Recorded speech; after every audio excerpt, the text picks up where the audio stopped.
Ang Intramuros, na kilala rin bilang lungsod na nakapader o wall city, ay isang makasaysayan at pinakalumang distrito sa Maynila.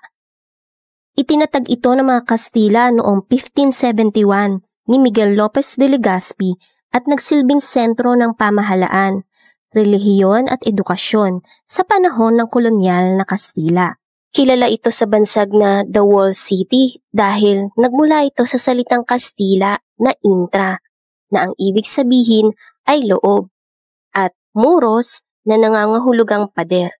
Sa madaling salita, ang Intramuros ay ang bayan na napapaligiran ng mga pader. Nagdulot ng malaking pinsala sa Intramuros ang mga labanan noong ikalawang digmaang pandaigdig. Naging saksi ito sa kasaysayan ng Pilipinas.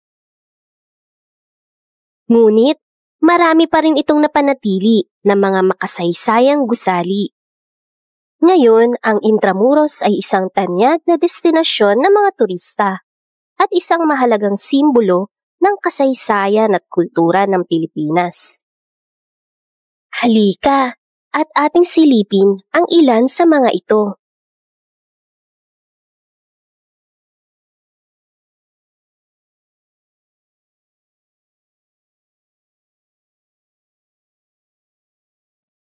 Talagang yuyuko ka pala dito.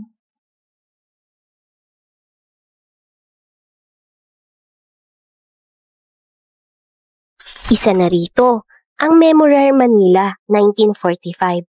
Ito ay ginawa upang ialay sa 100,000 buhay na sibilyan na nawala.